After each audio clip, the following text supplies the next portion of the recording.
Deux nouveaux restaurants isérois distingués par le guide Michelin 2025, Palais Grillé chez Lenry à Autran et Astéral à Corançon en Vercors, une étoile chacun, auxquelles s'ajoutent 8 déjà obtenus dans le département. Découvrez les aides pour améliorer le confort, y compris énergétique, de votre logement grâce à la quinzaine de la rénovation dans le Grésivaudan, c'est jusqu'au 15 avril. Et puis sa spécialité, c'est le plat de spaghettis, c'est comme ça qu'on nommait avant le carrefour du Rondeau, mais ça c'était avant. Rémi Rioux, responsable de la maîtrise d'ouvrage à la DREAL, nous dira que l'on arrive bientôt au bout de nos peines dans les travaux de réaménagement de cet axe structurant. Bonsoir à toutes et à tous, bienvenue dans ce JT du mardi 1er avril 2025. Du lundi au vendredi à partir de 18h, l'essentiel de l'actualité du Grand Grenoble. Et on commence bien sûr par la pêche du jour. Éric Piolle, candidat à la mairie de Pau, sa ville natale. C'est ce que le maire de Grenoble, qui a choisi de ne pas se représenter à la fin de son deuxième mandat, annonce ce mardi sur les réseaux sociaux. L'écologiste explique qu'il souhaite ainsi épargner à l'actuel maire et Premier ministre François Bayrou les allers-retours en jet depuis Paris et lui permettre de, je cite, mieux se consacrer au pays avec toute la clarté et le dynamisme qu'on lui connaît. Autre initiative bougrement écologique, celle de l'Alpe d'Huez qui teste une nouvelle énergie pour alimenter ses remontées mécaniques. Depuis une semaine, la station a équipé cette remontée mécanique d'un moteur propulsé par des vélos électriques. Le principe est simple, les télésièges sont alimentés à la force des jambes. Ça fonctionne principalement avec une génératrice qui est dessous. Donc il y a des grosses batteries qui sont stockées au-dessus, donc ça c'est relié au câble. On arrive à peu près à mettre 2 heures d'énergie dans les batteries. Donc le but du jeu c'est d'arriver à monter à jusque 3 voire peut-être 4 si on arrive à doubler le nombre de vélos. Donc là on est vraiment dans une phase de test.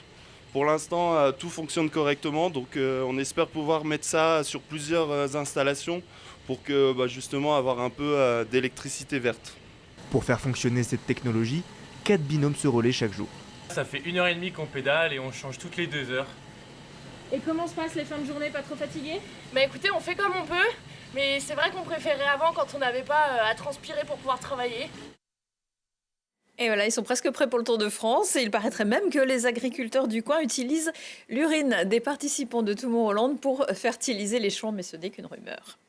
Entre les médailles de ski et la réserve internationale de ciel étoilé dans le Vercors aussi, on a l'habitude de décrocher les étoiles. Les dernières ne sont pas tombées du ciel, mais de la nouvelle édition du guide Michelin dévoilée lundi soir.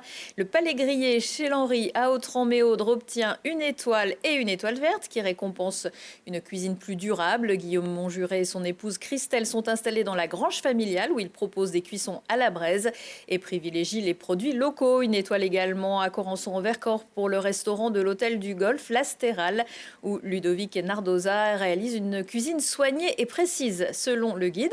Et pour la petite histoire, Guillaume Montjuret avait déjà obtenu une étoile lorsqu'il était chef du restaurant du Golfe de Corançon. Ça fait donc pour l'Isère 10 étoiles en tout, puisque la maison Haribert à Euriage conserve ses 2 étoiles, tout comme la pyramide maison Henri Roux à Vienne. Toujours une étoile pour Stéphane Froidevaux au Fantin-Latour à Grenoble, pour le Petit Polyte aux Deux Alpes, l'Émulsion à Saint-Alban-de-Roche et l'Ambroisie à Saint-Didier de la Tour. Et ce n'est pas terminé pour les récompenses. À 21 ans seulement, Louis Biel-Biarré vient d'être élu meilleur joueur du tournoi des 6 Nations 2025 par un vote du public. L'Isérois, né à la Tronche, qui a fait ses classes à Cessin et au FCG, a marqué 8 essais dans la compétition et a largement contribué tout au long des rencontres à la victoire finale des Bleus. L'ailier, qui évolue actuellement à Bordeaux-Bègles tout en poursuivant des études de commerce, est le 2e joueur français à obtenir ce titre, après Antoine Dupont. Retour sur terre avec le dossier Vancorex. L'entreprise chimique du Sud grenoblois placée en redressement judiciaire mais en observation jusqu'en septembre. Une nouvelle audience intermédiaire est prévue jeudi devant le tribunal de commerce de Lyon qui se prononcera sur la SCIC, la société coopérative d'intérêt collectif proposée par les salariés à condition d'avoir des partenaires publics et privés.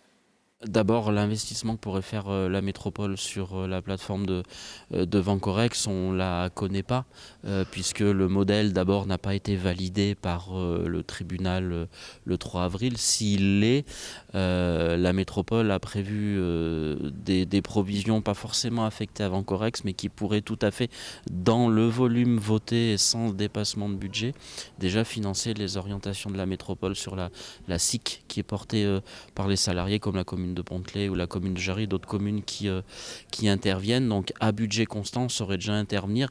Et si effectivement il s'agissait d'aller fortement, à ce moment-là, il faudrait réinterroger le conseil métropolitain. Mais aujourd'hui, il y a déjà des moyens de faire dans le budget actuel tel qu'il est voté, parfois en réorientant peut-être aussi des dépenses prévues.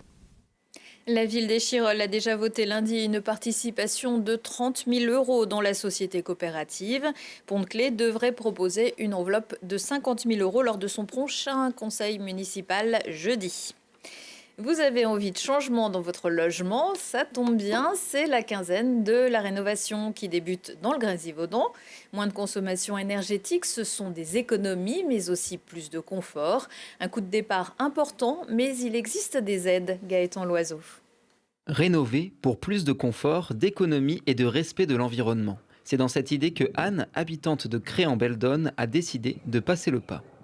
C'est une maison qu'on a achetée fin 2021. Voilà, elle a le charme de l'ancien, mais au niveau du confort, notamment thermique, on n'était pas satisfait. On a assez vite envisagé de faire des travaux, dans un premier temps sur le système de chauffage.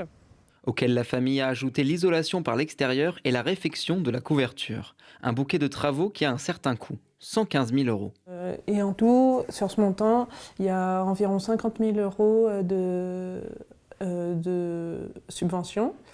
Grâce à MaPrimeRénov', une aide du département ainsi que la prime Airbois du Grésivaudan. On a pu voir que avec ce qu'on a choisi, on passe de la classe énergie F à la classe énergie B.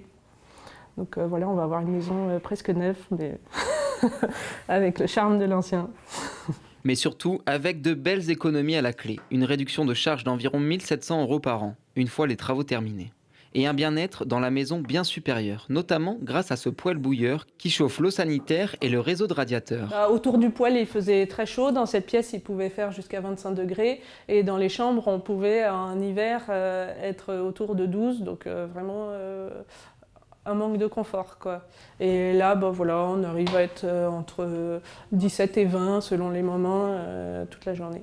Dans le cadre de la quinzaine de la rénovation, la communauté de communes du Grésivaudan organise des visites de cette habitation, mais pas seulement. Une quinzaine sur laquelle vous pouvez avoir différents ateliers, différentes conférences, des animations également sur la commune de Crolles, sur l'HP chauffage au bois performant. N'hésitez pas, allez sur le site du Grésivaudan, vous trouverez l'ensemble des conférences et des ateliers mis à votre disposition. N'hésitez pas, soyez nombreux à y participer.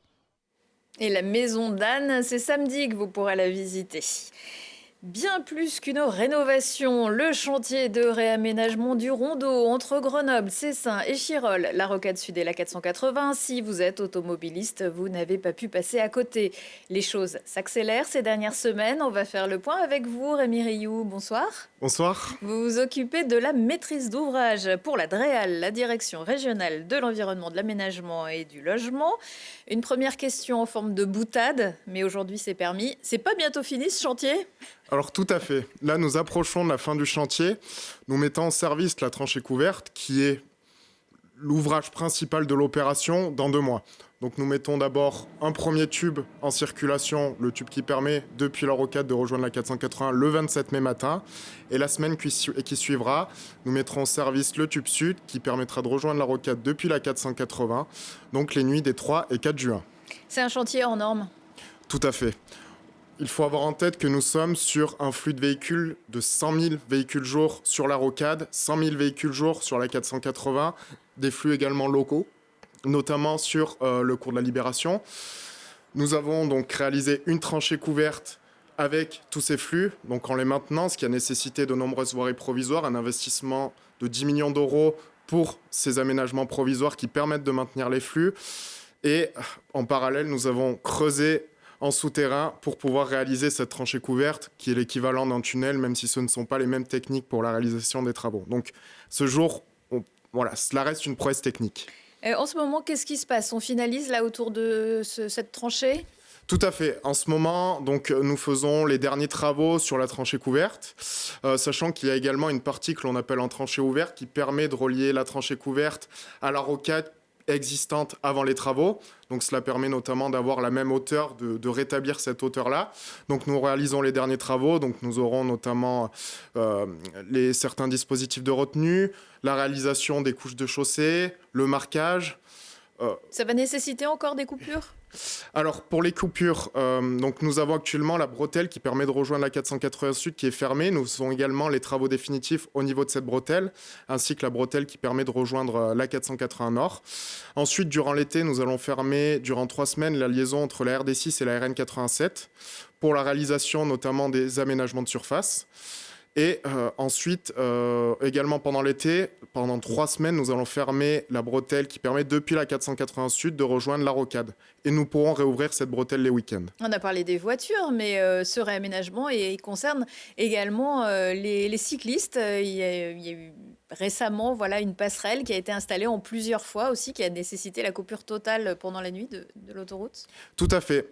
Donc, nous avons une passerelle de plus de 300 mètres de long qui est posée et qui permettra à terme de traverser la 480 et qui vient remplacer un cheminement actuellement inconfortable. Cette passerelle, donc, nous avons posé la nuit du 26 au 27 mars le tronçon qui passe au-dessus de la 480. Donc si vous êtes passé par la 480, vous avez pu voir ce tronçon. Donc ce tronçon a été posé en une seule nuit, sachant qu'il faut avoir en tête que c'est un tronçon de 50 mètres, 55 mètres même, et plus de 100 tonnes, donc ça nécessite des moyens assez exceptionnels. Il faut être précis. Tout à fait. C'était un défi incroyable de maintenir une partie, même toute la circulation pendant tout ce chantier. Alors, bon, d'une semaine sur l'autre, des fois, il fallait être attentif parce que ça changeait un petit peu, mais... Tout à fait. On a un phasage qui est extrêmement complexe. On a tout mis en œuvre pour limiter les impacts sur les circulations. Aujourd'hui, l'objectif est atteint, même si effectivement nous avons des fermetures sur la fin du chantier. Au vu de l'ampleur du chantier, finalement, cela reste assez mineur. Il n'y a pas eu d'accident majeur. Il y a peut-être eu des petits accrochages, mais en fait, ça s'est plutôt bien passé. En termes d'accidentologie, donc la DIR 113 qui a sur la maîtrise d'œuvre du projet, mais qui est également l'exploitant de la rocade, effectivement, nous indique au niveau de l'accidentologie, cela se passe assez bien. Nous n'avons pas eu d'accident grave sur le chantier, donc c'est effectivement une satisfaction. Il y a combien de personnes qui travaillent sur ce chantier ? Alors, c'est assez compliqué là à vous donner un chiffre exact, mais c'est assez important, sachant que nous avons énormément d'entreprises qui travaillent sur la zone. C'est assez exceptionnel. C'est un petit village, quoi. Oui, sur les plus grosses journées, nous avions 60 personnes qui travaillaient sur le chantier. Donc en une journée, c'est assez important. Alors, vous nous avez dit l'ouverture de ce tunnel le 27 mai. Et après, la grande ouverture, c'est pour quand ? Qu'est-ce qu'il reste à faire ? Et ça se termine quand ? Alors, dans le cadre de l'opération du Rondeau, l'État assure également la maîtrise d'ouvrage, d'aménagement qui seront sous gestion des collectivités. Donc nous avons d'ailleurs déjà commencé en février les travaux des aménagements de surface qui consistent en la réalisation de voiries locales qui permettront notamment depuis Cessin de rejoindre la cour La Libération et inversement. Nous allons réaliser des espaces verts, des pistes cyclables et des trottoirs en lien avec la future passerelle. Cela permettra également des traversées et la résorption d'une discontinuité entre Grenoble et Chirol. Donc voilà, nous avons tout cela aménagé. Donc cela prend un petit peu de temps. Nous avons également un certain phasage pour maintenir les flux en surface, mais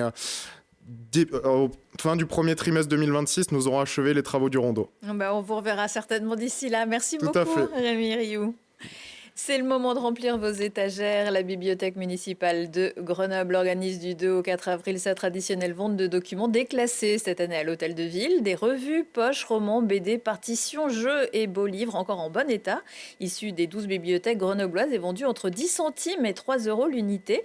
C'est aussi mercredi que sera donné le coup d'envoi du 23e Printemps du Livre de Grenoble. On y reviendra dans ce JT avec la présence sur ce plateau de Lucille Lheureux, adjointe aux cultures. Également dans l'agenda de mercredi, un vaste choix musical qui va nous faire voyager. Un afterwork au détour de Babel. C'est l'une des propositions du festival qui, chaque mercredi en fin d'après-midi, propose de découvrir un artiste en solo au Théâtre Sainte-Marie-d'en-Bas. Cette semaine, Davide Ambrogio et ses chants rituels d'Italie du Sud, mais surtout sa lyre, sa guitare à crayon, son tambourin, sa zumpatena, sa cornemuse et ses instruments électroniques. La musique d'Andalousie avec aussi des racines d'Europe de l'Est et d'Afrique du Nord avec Jean-Philippe Brutman mercredi soir à l'Agora de Saint-Imier.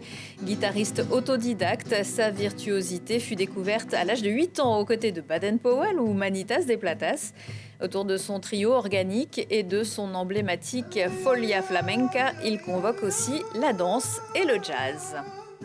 Encore plus au sud, la Colombie avec le célèbre salsero Yuri Buenaventura à la Belle Électrique à Grenoble.